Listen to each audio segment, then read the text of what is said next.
तो कल HRD minister जी live आए थे, एग्ज़ाम को लेकर क्या कहा उसके बारे में बात करने वाला हूं। और सीबीएसई कंपार्टमेंट एग्ज़ाम से लेकर जो सबसे बड़ी खबर है, जो मतलब कि अपडेट है, जो न्यूज़ है, उसके बारे में बात करेंगे। तो यह वीडियो इम्पोर्टेंट है आप सभी के लिए, तो वीडियो को कंप्लीट वॉच करें, ठीक है, कहीं से भी स्किप ना करें। तो बात करते हैं कि दोस्तों कल एचआरडी मिनिस्टर जी लाइव आए थे, क्या क्या कहा उन्होंने, आगे हम बात करेंगे। तो बात करते हैं पहले कंपार्टमेंट एग्ज़ाम के रिगार्डिंग, ठीक है। एचआरडी मिनिस्टर जी ने दोस्तों जो कंपार्टमेंट एग्ज़ाम के रिगार्डिंग जो बहुत सारे स्टूडेंट जो दोस्तों इंतजार कर रहे थे, नीट जेईई के भी स्टूडेंट कर रहे थे, लेकिन बात करते हो कि कंपार्टमेंट एग्ज़ाम के रिगार्डिंग एचआरडी मिनिस्टर जी ने एक शब्द भी नहीं कहा।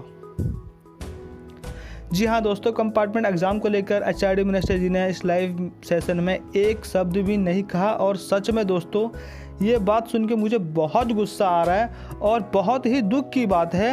आप इतने बड़े मतलब कि आप ट्विटर पे कहते हो कि आप इतने बड़े 20 देश के मतलब ट्विटर पे लिखते हो कि आप मतलब 20 देश के मतलब कि वो कर रहे हो, संबोधित कर रहे हो, ठीक। मतलब सर आप एक 20 जो देश हैं आप जिनको संबोधित करते हो, आप उनको तो छोड़िए। अगर आप एक देश के बारे में ही सोच समझकर अगर आप ये बोल देते जेईई नीट के पोस्टपोन को लेकर, अगर आप 45 मिनट का जो वीडियो था आपका, आप दो स्टूडेंट आप सब देख सकते हो कि उनके यूट्यूब पर सर्च कर सकते हो कि उनका 45 मिनट का वीडियो है। आपने इतने पूरे सेशन में जेईई नीट को लेकर कुछ भी मतलब कि आपने कंपार्टमेंट एग्ज़ाम को लेकर एक शब्द नहीं कहा, जेईई नीट के बारे में भी थोड़ा बहुत कुछ नहीं कहा। तो देखो एक सोचने वाली बात यह है कि लाखों के तादाद में स्टूडेंट ट्वीट कर रहे थे, अपनी परेशानी को साझा कर रहे थे कि कोविड-19 की सिचुएशन में हम अभी एग्ज़ाम नहीं दे सकते और हम एग्ज़ाम देना चाहते हैं, बस इस सिचुएशन में नहीं, क्योंकि हमें डर लग रहा है। और लाखों लोग जो जेईई नीट पोस्टपोन को लेकर ट्वीट कर रहे थे, जेईई नीट पोस्टपोन। अब यार यहाँ पे सोचने वाली बात है कि आपको सर थोड़ा दिखाई नहीं दे रहा। मैं मतलब कि गुस्से में हूँ इस बात को लेकर कि थोड़ा तो दिखाई देना चाहिए, थोड़ा तो सुनाई देना चाहिए, मतलब कुछ भी नहीं। मतलब क्या चाह क्या रहे हो, मतलब कुछ दिखाई नहीं दे रहा था, कुछ सुनाई नहीं दे रहा था। मतलब कि आपकी जो टीम मेंबर है, इतने बड़े बड़े लोग हैं, इतने सब सपोर्ट है, कुछ तो आपको पता होना चाहिए ना, कुछ तो बोल देते। उन्होंने कहा था कि आईआईटी के बारे में जिक्र किया था कि आईआईटी के है ना कि उद्योग को लेकर पैटर्न चेंज होगा, मतलब कि इनके जो पैटर्न चेंज करेंगे। आईआईटी को लेकर कहे थे कि इंडस्ट्रीज़ में जिस तरह की डिमांडिंग होगी, जिस तरह से मांग करेंगे, उस तरीके से हम कोर्स भी बनाएंगे, अवेलेबल करेंगे। 50% मतलब कि 50% इंडस्ट्री के अकॉर्डिंग सिलेबस में ट्रांसफ़र करेंगे, अगले साल करेंगे, बस ये कहा है। और एक बात और कही है, मतलब कि और भी कही है, कुछ एनटीए के बारे में कहा है कि तो दोस्तों जैसे कि जेईई नीट के बारे में बात हुई कि मैंने तुरंत ध्यान दिया। एनटीए के बारे में आपने कुछ कहा था कि जेईई नीट के बारे में आपने कहा था कि बस एनटीए का एक ऐप है वो हमने जारी कर दिया है नीट जेईई के स्टूडेंट के लिए, एनटीए ने एक ऐप जारी किया है। तो अफसोस होता है कि एज अ मिनिस्टर कम से कम आप स्टूडेंट की प्रॉब्लम को तो सुनिए। मतलब सर एक लाइन तो आप कह सकते थे, आप कुछ तो बता सकते थे, आप कुछ तो कह सकते थे कि स्टूडेंट, हाँ काफ़ी स्टूडेंट के कम ट्वीट आए थे, ट्वीट पे मैंने देखा था लाखों में स्टूडेंट पोस्टपोन के लिए कह रहे थे, जिक्र कर रहे थे। चलो उसके बारे में हम मतलब कि अभी तक कुछ कह नहीं सकते, या 15 दिन में हम डिसीजन ले लेंगे, या हम एक वेबिनार करके इसके बारे में सोचेंगे, या एग्ज़ाम होगा या नहीं होगा, कुछ तो क्लियर कट बताते। समझ में नहीं आ रहा, मतलब कि अटका दिया है स्टूडेंट को, स्टूडेंट समझ में नहीं आ रहा कि क्या करेगा। मैं सही में ना मतलब लाइव वीडियो मैंने देखी और ध्यान से सुना। मैं सोचा कि एनटीए के बारे में कुछ, मतलब कि जेईई नीट के बारे में कुछ बोलेंगे, कंपार्टमेंट स्टूडेंट के बारे में बोलेंगे। मैंने इसको लेकर कल वीडियो भी नहीं बनाई थी, फिर मैं सोचा आज बना के बताता हूँ। तो मतलब कि मैंने बहुत ध्यान से देखा लेकिन कुछ भी सही से बताया नहीं, सिर्फ 2 बातें ही कही थी, 2-3 बातें कि एक आईआईटी वाले के लिए स्टूडेंट के लिए बोला था और एक नीट जेईई के एनटीए ऐप के बारे में, बस।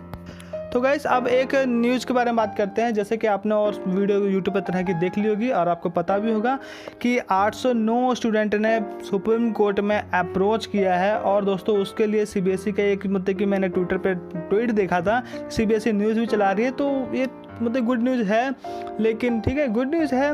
और शक्ति पांडे सर जी हैं जो हमारे फुल सपोर्ट में, आप छात्रों के सपोर्ट में, हम सबकी परेशानी को समझते हैं, उन्होंने भी पीएल फाइल दर्ज की है, तो काफ़ी सपोर्ट कर रहे हैं। और पता नहीं जो इस हेडलाइन में लिखा कि 100 मोटो क्या लाइन यूज करते हैं, थोड़ा इजी वर्ड भी तो यूज कर सकते थे, कुछ अलग ही लाइन यूज कर रखे हैं। मतलब कि पैसे जो न्यूज़ आई थी, न्यूज़ में सब यही कह रहे थे कि 809 स्टूडेंट ने, ठीक है, एक सुप्रीम कोर्ट में लेटर पिटिशन फाइल दर्ज किया है एक एसोसिएशन के द्वारा, और उसमें यही कह रहे हैं कि कॉलेज अपनी गाइडलाइन चालू कर रही है, अपनी गाइडलाइन दे रही है कि एग्ज़ाम अब होगा। मतलब कि कॉलेज अपनी गाइडलाइन चालू कर रही है कि एग्ज़ाम कब तक होंगे, कब तक एडमिशन होंगे, उसको लेकर कॉलेज जारी कर रही है, और अभी तक आपका कोई फैसला नहीं आया। तो आप सबकी परेशानी को देखते हुए, कोविड-19 सिचुएशन को देखते हुए कुछ तो बताओ सीबीएसई वालों, कुछ तो बताओ, एग्ज़ाम लोगे कि नहीं लोगे। तो इसी को लेकर काफ़ी सारे जो छात्र परेशान थे, तो 809 स्टूडेंट के सपोर्ट के तहत यहाँ पर सुप्रीम कोर्ट में दोस्तों लेटर पिटिशन फाइल दर्ज हुई है एडवोकेट शक्ति पांडे सर के द्वारा, और ये सपोर्ट है।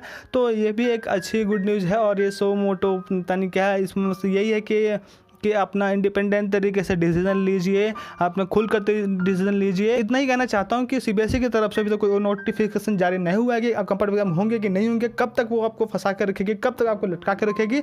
बस आप थोड़ा सा आप मतलब कि धैर्य रखिए, आपको परेशान होने की ज़रूरत नहीं है। सीबीएसई आपका एक पेपर और काफ़ी सारे छात्र डिप्रेशन में कह रहे हैं सर मैं सुसाइड करने जा रहा हूँ वगैरह वगैरह। भाई आप ऐसे कमेंट मत किया करो, बहुत परेशान होता है। आप इतना परेशान होने की ज़रूरत नहीं है, यह जस्ट एक पेपर है। सीबीएसई आपकी लाइफ से बढ़कर नहीं है। मैंने काफ़ी सारे ऐसे स्टूडेंट देखे हैं जो फेलियर है, जिन्होंने 10th पास नहीं करी, 8वीं पास नहीं करी, वो काफ़ी अच्छी खासी अर्निंग करते हैं, उनका खुद का बिजनेस होता है, लाखों रुपये कमाते हैं, 10-10 लाख रुपये कमाते हैं, बहुत अच्छा उनका मतलब बिजनेस होता है। और कुछ ऐसे स्टूडेंट भी देखे हैं जो दोस्तों ग्रेजुएट होते हैं, पोस्ट ग्रेजुएट होते हैं, बीकॉम कर रखे होते हैं, एमकॉम कर रखे होते हैं, लेकिन एक प्राइवेट छोटी सी जॉब कर रहे होते हैं जहाँ पर उनकी 8,000 सैलरी होती है, 10,000 सैलरी होती है।